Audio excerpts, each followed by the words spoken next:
Obviamente una ausencia lo son para 10 y ahí va a ir bajando. Una tardanza les irá bajando menos un punto.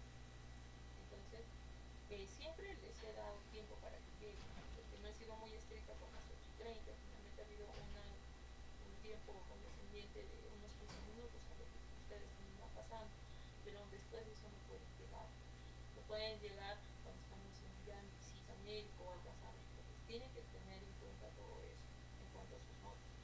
Ahora, en cada práctica se están elaborando historias clínicas, como ya dos grupos me han ido presentando. Entonces, en lo que son en las historias clínicas directamente al paciente que les voy a designar, y yo ya les doy todos los detalles cómo van a desarrollar su historia clínica netamente oncológica, ¿no? Es como la historia clínica que ustedes usualmente han desarrollado en semiología, únicamente con algunos enfoques y en la parte oncológica, como es antecedentes, antecedentes familiares, factores de riesgo, como también se los voy a recalcar nuevamente en las clases prácticas. Ahora, en la parte, conforme van a presentar ustedes sus historias clínicas, yo voy a ir haciendo preguntas. Entonces ustedes van participando y ustedes van a ir aumentando ¿Es su con nota cámara? práctica. La idea es porque todos lleguen a tener notas mayores de 15, ¿no? Para que puedan subir su ponderado. Ahora, las clases teóricas, obviamente no son obligatorias en su totalidad, pero el grupo que va a exponer, el grupo que va a estar tiene que estar presente, sí o sí. Y las clases teóricas son más o menos donde yo voy a hacer hincapié En a mi las bolsillo. preguntas que van a venir para el examen. O sea, repasen esto, repasen esto, o no se olviden tal cosa. Mira el papel. Ustedes tienen que estar atentos en todo eso. Con el tiempo ¿Se compró el título? que vamos a elaborar la clase teórica por sesión, Sí, de entonces comprar esta. también voy a hacer preguntas No ha dirigidas. trabajado Si mal. me contestan al salón, si no me contestan, no, la Sí, dejo pero para después. ¿no? Para que así podamos participar todos. Si tuvieran alguna duda, alguna consulta antes de empezar el curso.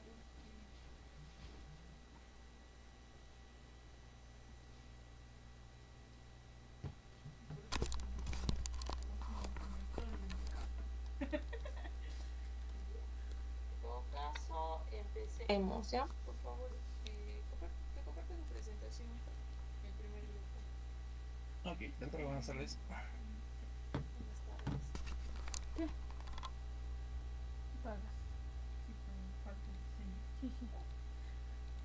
Espérate,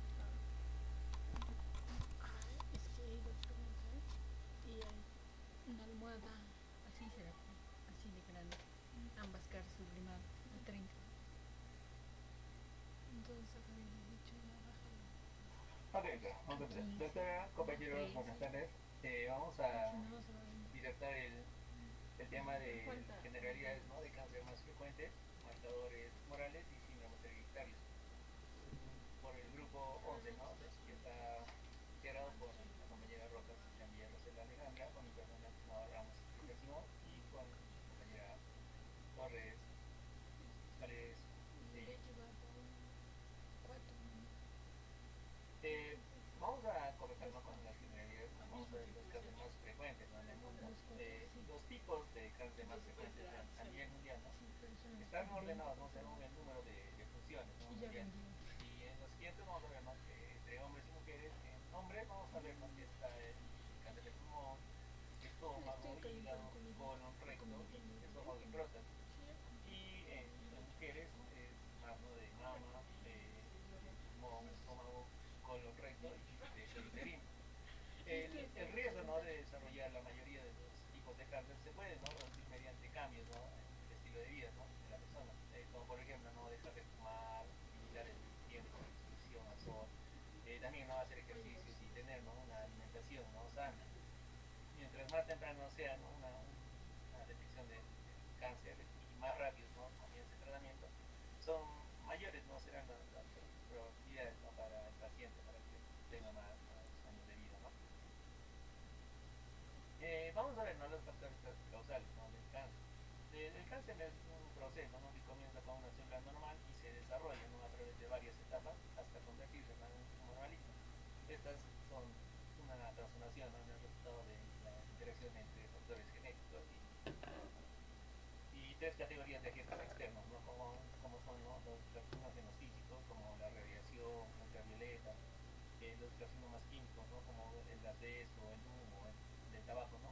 Y los carcinógenos no biológicos, como ciertos virus, ¿no? Bacterias o parásitos.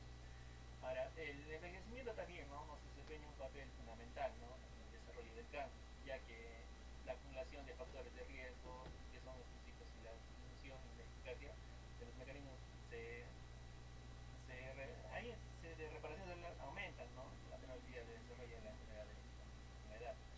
Y los principales factores también de riesgo de cáncer en países de bajos y medianos ingresos, ¿no? Incluyen como el consumo de tabaco y el alcohol.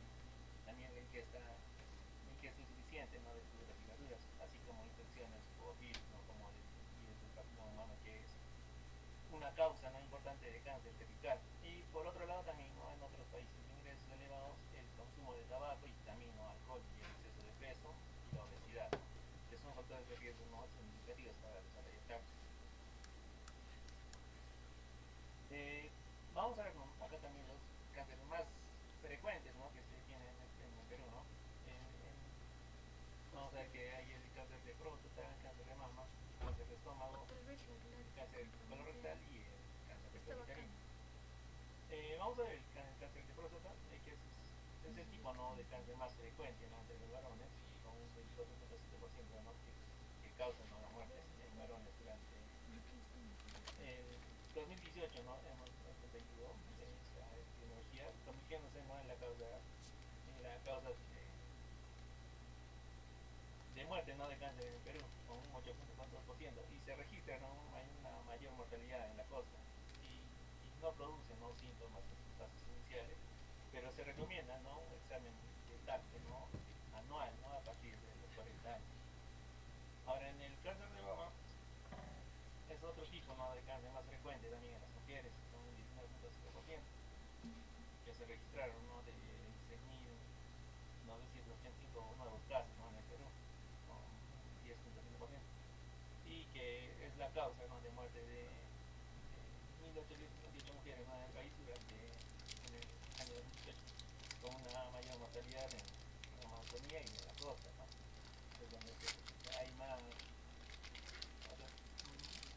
edad, ¿no? De cáncer en esas regiones. Y se recomienda, ¿no? Una mamografía, ¿no? A partir de los 40 años, si hay, ¿no? Antecedentes familiares, y se recomienda, ¿no? Realizar antes de los 40 años una previa evaluación médica. Y luego continuamos, ¿no? Con el cáncer de estómago, que también es el principal causa de muerte, ¿no? Por cáncer en el Perú, que es el tercer tipo, ¿no? De cáncer más frecuente en el país, con 5.731 casos, ¿no? Nuevos, y de 4.606 fallecidos, que es un 13.9%, que se registra, ¿no? Una mayor también mortalidad en la Sierra Central, y la infección por la bacteria Helicobacter pylori es determinante, ¿no? En muchos casos no se presenta síntomas, ¿no? Pero en otros es la causa de gastritis y úlceras.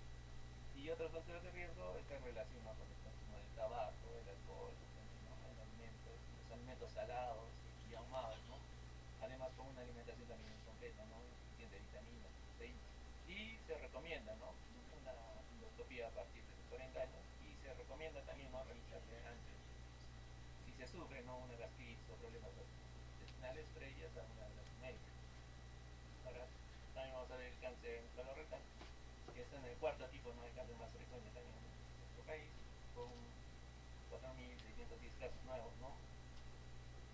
Y las neoplasias malignas, ¿no? De colon causan, ¿no? El 5.8% de todas las muertes, ¿no? Por cáncer en el Perú. Y el abuso, ¿no? A través del tabaco, por el abuso del tabaco, ¿no? Y una dieta alta en grasas saturadas y los antecedentes también familiares, ¿no? Que son factores de riesgo. No se generan, ¿no? Síntomas en una primera fase, por eso es que se recomienda, ¿no? También una colonoscopia a partir, ¿no? De los 50 años. Si hay antecedentes familiares, se recomienda, ¿no? Realizar antes, ¿no? Previa a una evaluación médica. Ahora también vamos a ver lo que es el cáncer del cuello uterino, que es el segundo tipo de cáncer más frecuente en mujeres, con un 11.4%, que es la causa de un 5.5% de todas las muertes, ¿no? Por cáncer en el Perú, con una mayor mortalidad en la seno, ¿no? Y es necesario también realizar, ¿no?, el Papa Nicolau a partir, ¿no?, de los 21 años para detectar, ¿no?, unas lesiones en el cuello del útero y también, ¿no?, pues los factores de riesgo son, ¿no?, las conductas sexuales de exposición peligrosa, ¿no?, como también se asocia, ¿no?, con el inicio temprano de la actividad sexual.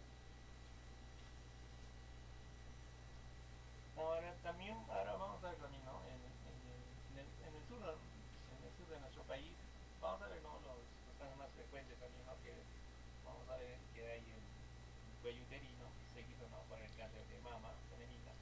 Son los tumores, ¿no?, más importantes, ¿no?, en la población del sur, y seguido por la leucemia también, ¿no?, el cáncer de estómago, el cáncer de piel y el cáncer de próstata. Y en las mujeres los tipos más frecuentes son, ¿no?, el cáncer de cuello uterino y el cáncer de mama.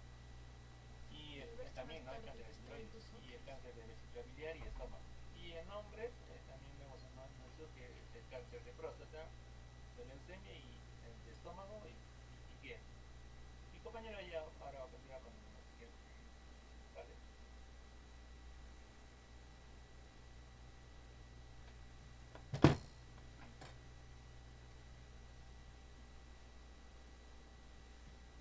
Ya, mientras están compartiendo la siguiente parte, bueno, generalmente nosotros utilizamos los reportes del GloboCan, que es el Observatorio Global del Cáncer, ¿no? Si hablamos a lo que, para recalcar, para que queden todo fijo, estos reportes se van actualizando. El último reporte del GloboCan tenemos del 2020, donde menciona las neoplasias más frecuentes, ¿no?, tanto en ambos sexos, como primera neoplasia más frecuente a nivel mundial tenemos lo que es mamas y el pulmón, colorectal, próstata, estómago, hígado. Pero muy por el contrario, a lo que si hablamos del tema de mortalidad está en primer lugar lo que es pulmón, colorectal, hígado, estómago y mama pasa a ser en quinto lugar. Ahora, en el Perú, nosotros tenemos que estar bien seguros de qué tipo de neoplasias son más frecuentes en varones y qué tipo de neoplasias son más frecuentes en mujeres. En varones tenemos que tener claro que próstata, pulmón y colorectal son las principales neoplasias. En mujeres está tanto cuello uterino, de ahí viene mama y de ahí viene pulmón. Eso para tener en cuenta. Algo importante que su compañero también dijo, los factores de riesgo. Los factores de riesgo son muy importantes. En un 90-95% para desarrollar un cáncer son factores de riesgo. Estos factores de riesgo pueden ser ambientales, pueden ser factores de riesgo en relación a lo que es los virus, la actividad incluso física, el sedentarismo, hábitos alimenticios, exposición de carcinogénicos ambientales, como es el tema de, ¿cómo se llama? Se puede decir consumo de agua no potabilizada, los suelos que están con bastantes minerales, en lo que son el tema de minería, radiación UV, y otros también. Como también tenemos a lo que son los virus, ¿no?, que también había mencionado algo muy importante como es el virus del papiloma humano. Tenemos bacterias como es el Helicobacter pylori, ¿no? Entonces, todos esos factores de riesgo lo vamos a desarrollar, nuevamente lo vamos a volver a tocar en cada tipo de neoplasia, pero recordad que los factores de riesgo son la principal causa para desarrollar un cáncer. Luego recién tenemos lo que es un 5% que expresa lo que es la parte genética. Por eso es importante reconocer los síndromes hereditarios. Hay muchos pacientes que al pertenecer a este grupo de tener expresividad genética, pues desarrollan neoplasias mucho más temprano, o se podría decir que ya te predispone a desarrollar un tipo de neoplasia, ¿no? Es importante identificar esto. Ahora, en cuanto en la forma de control, como su compañero también lo ha mencionado, algunas neoplasias, pues sí, esto es lo que él ha presentado es en relación a pacientes que no tienen antecedentes de ni familiares, primero, segundo, tercer grado, que tengan algún tipo de neoplasia. Estos son pacientes que normalmente no tienen bueno, aparentemente no tienen factores de riesgo, no tienen causa hereditaria y se hacen sus controles, ¿no? Como dice la mamografía a partir de los 40-45 años todavía están evaluándose el tema de la edad, pero en aquellos pacientes que tienen componente hereditario o forman parte de un síndrome hereditario, los controles son mucho más temprana edad, ya pasa a ser lo que son los 25 años, que desde ahí se hacen los controles, se podría decir, anuales, ¿no? Preventivos, y donde se empieza a evaluar los posibles riesgos. Entonces ahí ya cambia en relación a antecedentes. Si no tienes antecedentes, entonces es la estimación que su compañero lo presenta, ¿no? A ver, que continúe la siguiente expositora. Bien. Bueno, compañeros, continuando con la exposición, ahora hablaremos sobre los marcadores tumorales. Recordemos, bueno, claramente los marcadores tumorales van a tener una estrecha relación con los cánceres. Es por ello que hablamos una breve definición de lo que es el cáncer. Este es un grupo de enfermedades, ¿no?, que implican alteraciones en el estado y la expresión de múltiples genes.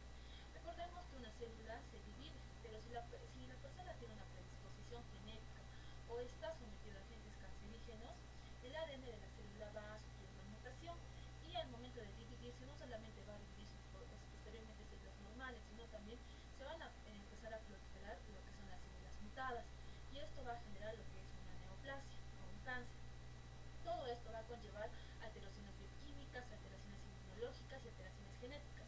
Aquí también en este cuadro podemos observar lo mismo, ¿no?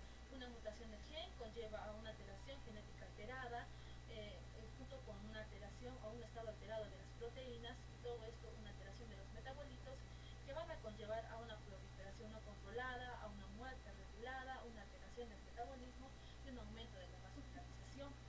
Es aquí en todo este proceso de transformación de la célula donde en laboratorio se va a buscar detectar la presencia de estas células mutadas, en donde bueno, vamos a encontrar aquí pruebas de laboratorio, ¿no?, que uno de ellos son los marcadores tumorales.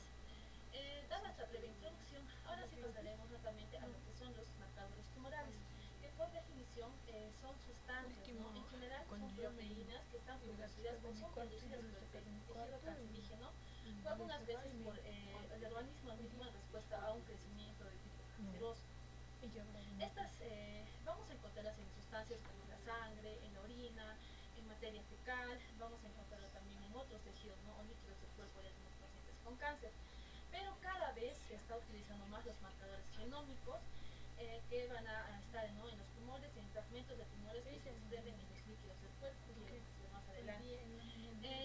Bueno, los marcadores tumorales van a tener ventajas y desventajas.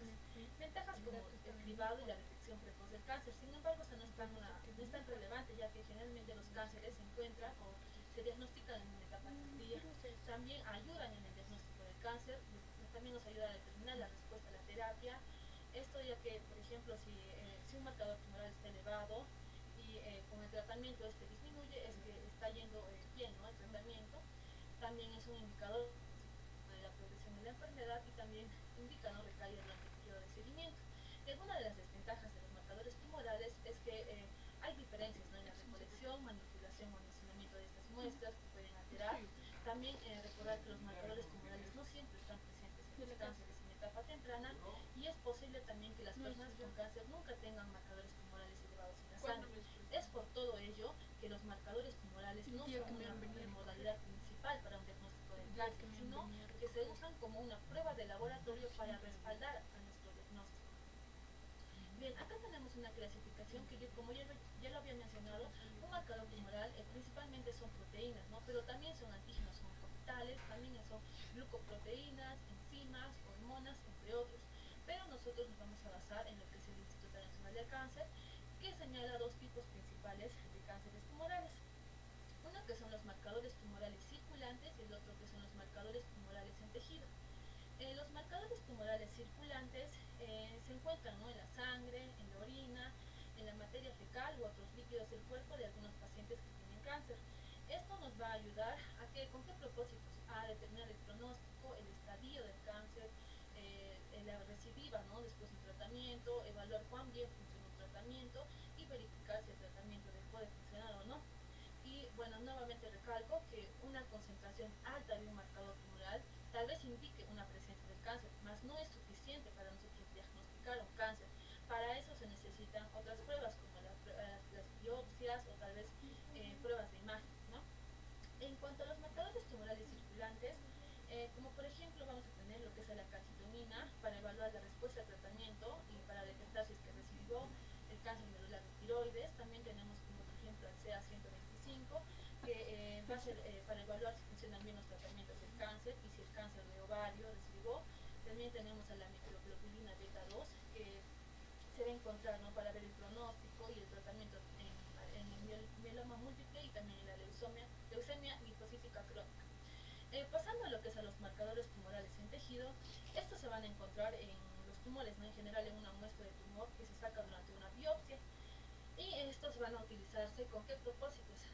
Para diagnosticar, estadificar o clasificar el cáncer, calcular el pronóstico del cáncer y también elegir el tratamiento adecuado. Dentro de los marcadores tumorales en tejido vamos a encontrar lo que son los biomarcadores. ¿Y qué son los biomarcadores?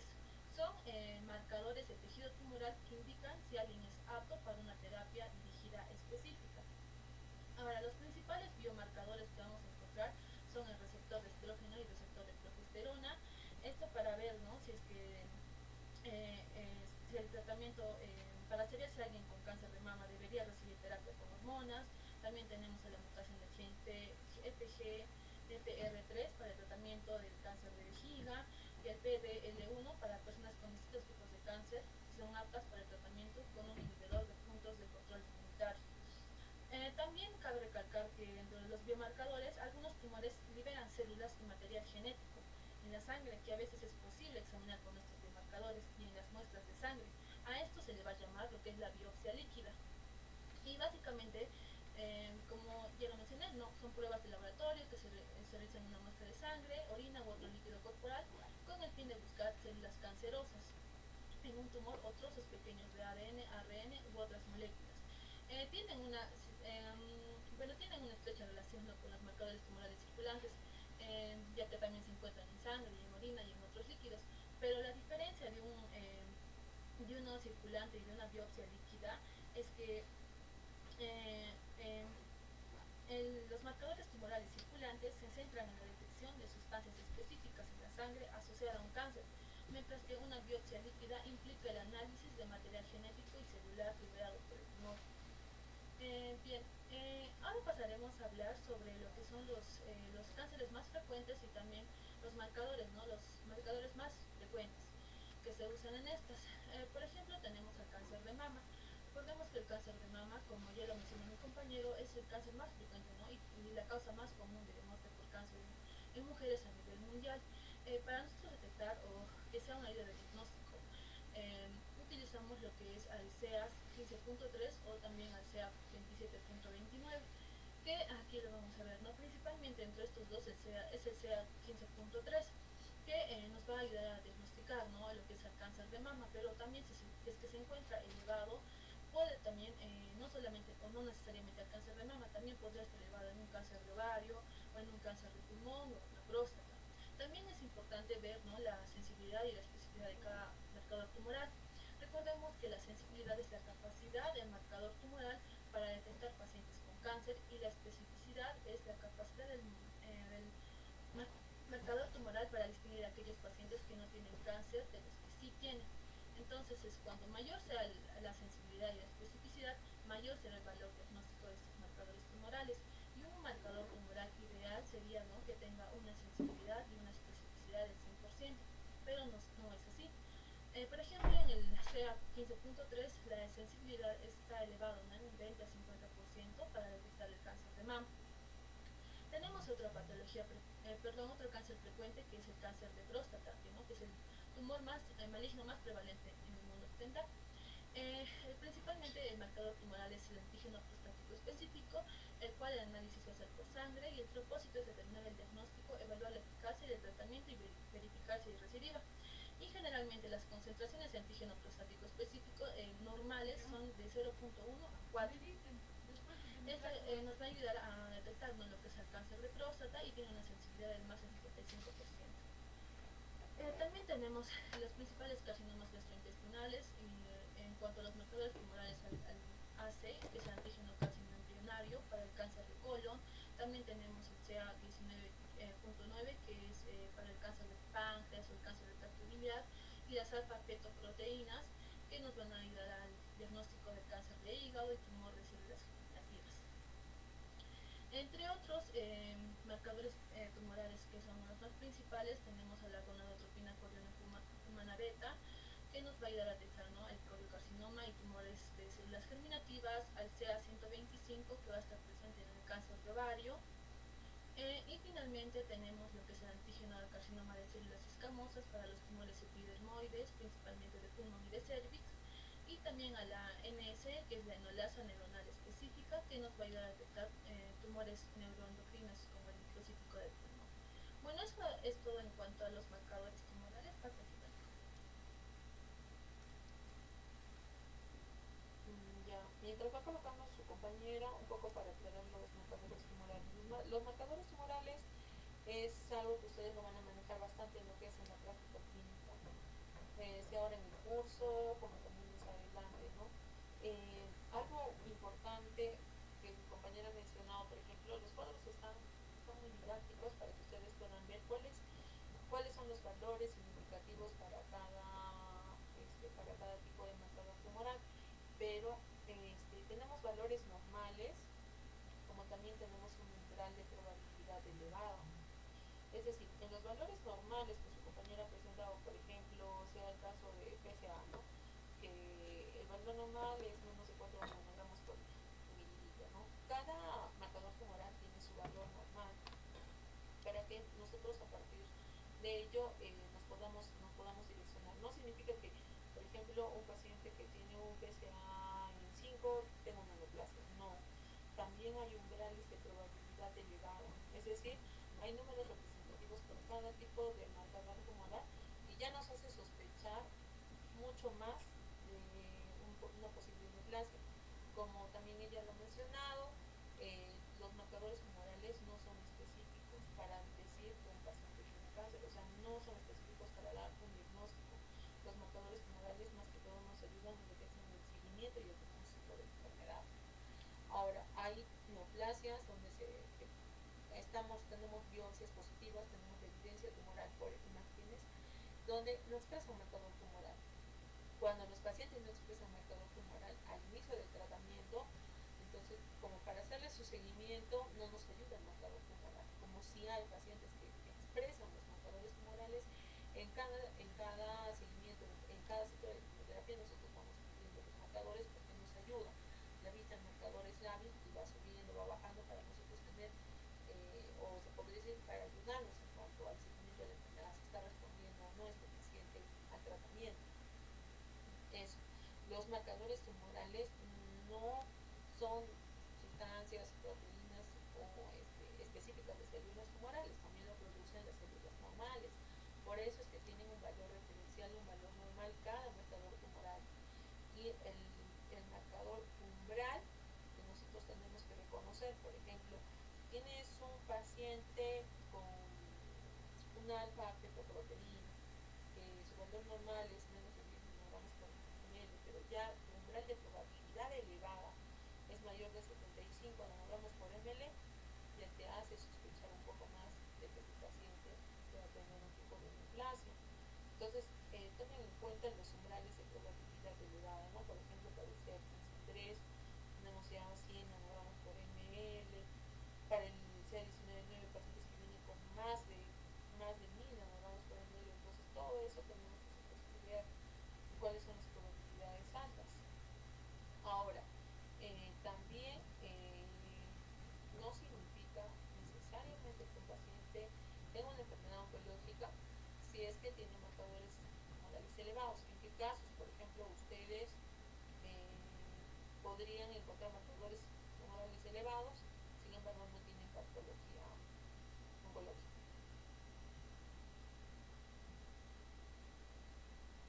Embarazo.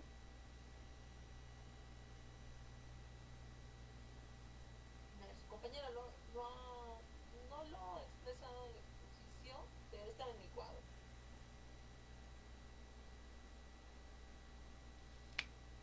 Un paciente tiene un marcador tumoral elevado, pero muchas veces las interconsultas son así. Paciente que entra por tal patología, tal diagnóstico, con marcador que se lo sea 125 elevado. O sea, y el paciente no tiene ninguna tumoración, no tiene nada, ¿por qué creen que se podría elevar el marcador tumoral? Y tal vez aumentar o sobrepasar los niveles de umbral.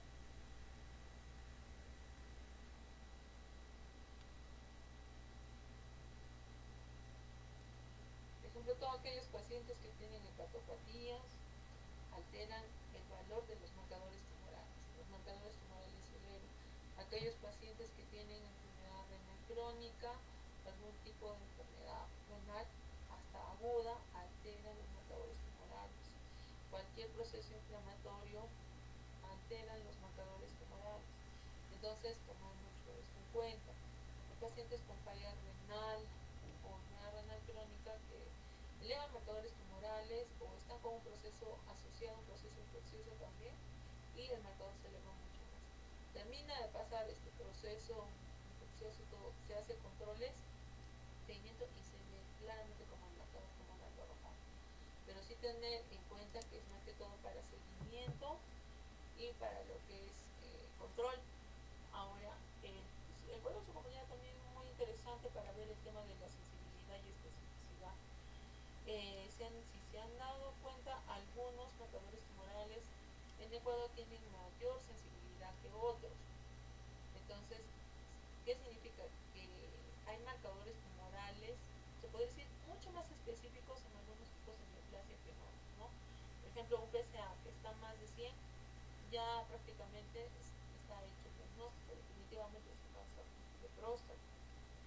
Pero por el contrario, hay pacientes que tienen un cáncer de próstata y el marcador está en valores normales, entonces hay que ver mucho el tema de que si puede ser un problema de cáncer de próstata, pero no tal vez la patología más común, no que no sea un adenocarcinoma, sino puede ser un tumor neuroendocrino, que muchas veces no expresa un marcador tumoral, pero vemos la lesión de la próstata. Entonces hay casos y casos, y nosotros tenemos que diferenciarlos. Ahora, sí es verdad, hay algunos marcadores que son específicos para cada tipo de neoplasia, algunos indistintamente pueden ayudar para otro tipo de neoplasias, ¿no? Como el CEA, que es más que todo para lo que es lo que es todo lo que es gastrointestina, pero también expresan en lo que es pulmón, en lo que es tiroides, como también está mencionado. Entonces, eso más que todo, la clasificación está muy bien, la primera clasificación que hemos presentado, para ver que no todos son proteínas, sino también hay algunos de tipo germinal, que también nos hace el diagnóstico. Por ejemplo, en ese tipo de patologías de tumores germinales, no es necesario no es necesario tener la biopsia. Los marcadores tumorales, en este caso tumores germinales, hacen el diagnóstico. Y generalmente los tumores germinales, pues tenemos que ver lo que es alfa-fetoproteína, PHL, que es un marcador tumoral, y también lo que es la beta-HCG para nosotros. Vemos y clasificamos con esos tres marcadores y ya se el diagnóstico. Vemos las imágenes por tomografía, ya tenemos la clasificación hecha. Y muchas veces únicamente con eso empezamos el tratamiento, ¿no? Dependiendo también del primario, ¿no? Del tipo germinal que tenga. No olvidar los falsos positivos para cada tipo de marcador, como les he mencionado, en cuanto a lo que son las hepatopatías, la enfermedad renal crónica, ¿qué más? Enfermedades hepatobiliares que también elevan los marcadores, que no son necesariamente oncológicas, las endometriosis, que también elevan hasta 125, quistes ováricos, que no necesariamente son tumoraciones neoplásicas de órganos ginecológicos, sino que por quistes, los histadenomas serosos, elevan el marcador indirectamente, ¿no? Ahora, ¿qué más? A ver, las pancreatitis también elevan los marcadores tumorales, los síndromes colestásicos, todo tipo de derrames serosos elevan los marcadores tumorales, patología pulmonar en algunos casos, enfermedades inflamatorias intestinales, entonces la prostatitis es muy frecuente, que elevan también el marcador, tienen que tener en cuenta, ¿no? Todo lo que son los casos positivos. Siempre manejar esto para lo que son sus diagnósticos diferenciales, ¿no? Eso más que todo, lo que son marcadores tumorales. Continuamos.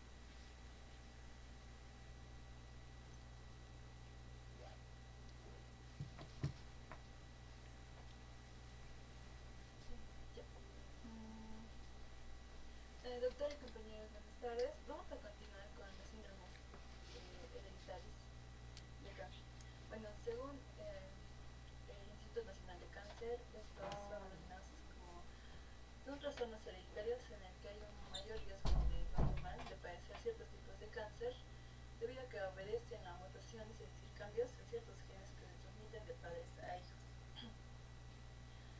Bueno, en realidad hay una infinidad de estos síndromes, de los cuales vamos a hablar brevemente de 5, de los cuales, por ejemplo, el cáncer de mama y ovario hereditario, el síndrome de Lynch, la poliposis adenomatosa familiar, la neoplasia endocrina múltiple y el síndrome de Cohen.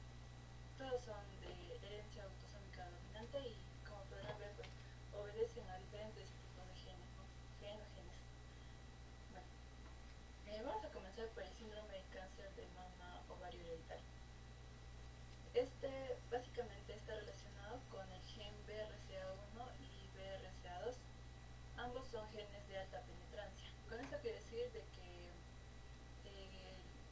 el hecho de que bueno, algunas personas tengan este gen mutado tienen una alta probabilidad de desarrollar cáncer de mama y ovario en este caso. El gen BRCA1 está localizado en el brazo largo del cromosoma 17 y el gen BRCA2 localizado en el brazo largo del cromosoma 3. Bueno, ¿cómo funciona esto? Estos genes justamente son genes supresores. ¿Qué quiere decir? Genes supresores de tumores. ¿Qué quiere decir? Que evitan, ¿no?, la aparición de cánceres o de tumores, ya sean benignos o malignos. Y cuando hay una alteración en estos genes, pues lo que van a ocasionar es que hay una inactivación y por lo tanto una inestabilidad genética. Básicamente ello en cuanto al síndrome de cáncer de mama ovario hereditario. El siguiente es el síndrome de Lynch. Este es un síndrome genético con un patrón de herencia autosómica dominante, heterogéneo y con penetrancia incompleta. Nuevamente, quiere decir con penetrancia incompleta que el hecho de que las personas tengan genes relacionados no significa de que vayan a padecer la enfermedad sí o sí. No todos padecen la enfermedad. Bueno, este gen predispone al desarrollo principalmente de cáncer colorectal, sin embargo también puede estar asociado a otras neoplasias como endometrio, ovario, estómago, páncreas o próstata. Bueno, ¿cuál es el mecanismo de esto? Los genes responsables de esto son las proteínas ML1, MSH2, MSH6 y PMS2. Estos básicamente colaboran con el mecanismo MMR. ¿Y qué es este mecanismo MMR? Bueno, estos están encargados de la reparación del ADN encargado de corregir los errores de apareamiento que se producen durante la replicación del ADN en la fase del ciclo celular, en la fase S del ciclo celular. Bueno, y cuando este sistema no funciona correctamente, se van a acumular estos errores y por lo tanto se van a replicar este ADN en las células hijas, ¿no? Debido a la deficiencia de este sistema y tras múltiples mitosis que se van acumulando, se va a ocasionar miles de mutaciones a lo largo del genoma y este fenómeno se denomina la inestabilidad del microsatélite. Y es justamente así, ¿no?, como se produce este síndrome de Lynch, también denominado cáncer de colon hereditario no poliposis. El siguiente es la polipomatosis adenomatosa familiar.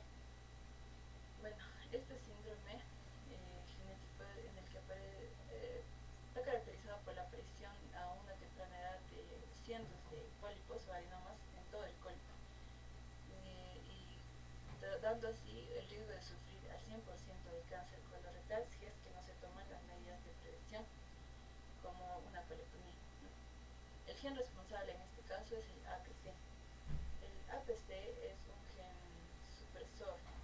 Un gen supresor es decir que va a evitar, ¿no?, la aparición de este cáncer. ¿Cómo se produce esto? El APC se une al AXUIN2 y el GSK3-beta. Cuando se une a estas proteínas, pues va a formar el complejo de destrucción de la beta-catenina. ¿Por qué queremos destruir la beta-catenina? Porque si es que este no se destruye, se va a aglomerar en el citoplasma y en exceso este va a pasar al núcleo. Y una vez en el núcleo va a crear un complejo con el factor de transcripción de células, por ejemplo, y va a promover la expresión de varios genes en la proliferación y la transformación de estos pólipos. El otro es el síndrome de Cowden. Este está caracterizado por la presencia de múltiples bultos de tipo tumoral y que va a aumentar el riesgo de determinados cánceres. Bueno, este síndrome, la mayoría de estos son no cancerosos o amartomatosos y están en la piel y las mucosas. Si bien estos pueden aparecer en el intestino, también pueden aparecer en el intestino o en el cerebro. Pero principalmente aparecen en la mama, el útero y la tiroides, ¿no? Y también nos menciona de que el cáncer de mama es el responsable del 1% del cáncer de mama, del total de los cánceres de mama. El gen responsable es el PTEN y bueno, su mecanismo básicamente es que origina una proteína, la proteína fosfatasa lipídica, que su función es regular la vía de la fosfatidilinoisotrasquinasa, y cuando se pierde esta función justamente es lo que produce una mayor proliferación celular y supervivencia. Finalmente, también podemos hablar de las neoplasias endocrinas múltiples. Estos, bueno, justamente reciben su nombre porque predisponen a las personas a padecer tumores en las glándulas endocrinas, como las glándulas hipofisiarias, tiroideas, paratiroideas, suprarrenales, páncreas. Actualmente se sabe que hay dos tipos, ¿no? El MEN1 y el MEN2. A su vez el MEN2 se divide en MEN2A y MEN2B. Los genes responsables son el MEN1 y el RET. El MEN1 para el NEM1, y su mecanismo es justamente porque este MEN1 es un supresor tumoral. Esto gracias a que produce una proteína que es la menina, y este va a, bueno, como es un supresor, cuando se altera pues no va a lograr su objetivo, que es evitar la aparición de cáncer, ¿no? Y el otro, que es el MEN2, que es el gen RET, que este es un protooncogen, ¿no? Y en este caso lo que sucede es que este se hiperactiva y promueve lo que es el cáncer. Eso sería todo, doctora. Muchas gracias. En lo que son los síndromes hereditarios, lo que quiero, bueno, más es que ustedes identifiquen qué tipos de síndromes hereditarios están relacionados con diferentes neoplasias, ¿no? Así como lo hablaba, ¿no? Síndrome de Lynch, que son varios tipos de neoplasia que conforman este síndrome, ¿no? Entonces ahí viene lo que ustedes van a preguntar en sus antecedentes familiares, ¿no? Y muchas veces los pacientes expresan, le dicen, si tal familiar ha fallecido con cáncer de endometrio o está en tratamiento por tal neoplasia por cáncer de colon. Entonces ustedes tienen que identificar estos síndromes, al menos los más frecuentes, con los diferentes tipos de neoplasia, para que ustedes puedan ver. Ahora, ¿qué pasaría si es verdad en lo que es la expresión del gen BRCA1 y 2, estamos hablando solo de mujeres, pero si se presentara la expresión en varones? Porque es un síndrome hereditario, más que todo que está viendo lo que es ovario y mama, pero y en varones creen que no hay especialidad, varones también hay especialidad, solo que en este caso también es mama y puede estar relacionado a próstata. Si es verdad cáncer de mama en varones, no es muy frecuente, es el 1% preocupa todo, pero también igual es la misma clasificación como la que hacemos en mama, ¿no? Como la clasificación molecular, que también la vamos a volver a revisar cuando toque de cáncer de mama, y el tema de la agresividad igual, pero si hay expresión de este gen, puede ser cáncer de mama como cáncer de próstata. Eso más que todo, al menos quiero que tengan los datos bien claros sobre los tipos de neoplasias que forman cada tipo de síndrome, ¿no? Y ya poco a poco ustedes se van a ir familiarizando. Todos los síndromes los vamos a volver a tocar en cáncer colorectal, que nuevamente lo vamos a volver a ver en cáncer gástrico, en cáncer ovario, porque también lo vamos a seguir relacionando todos los síndromes hereditarios.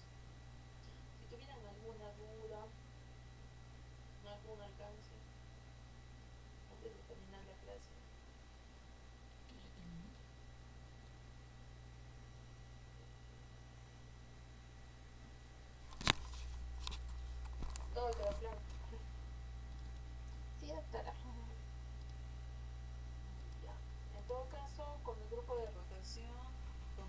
grupo que estamos haciendo práctica esta semana. Mañana nos estamos viendo a las 8:30 en el Hospital Manuel Núñez Utro.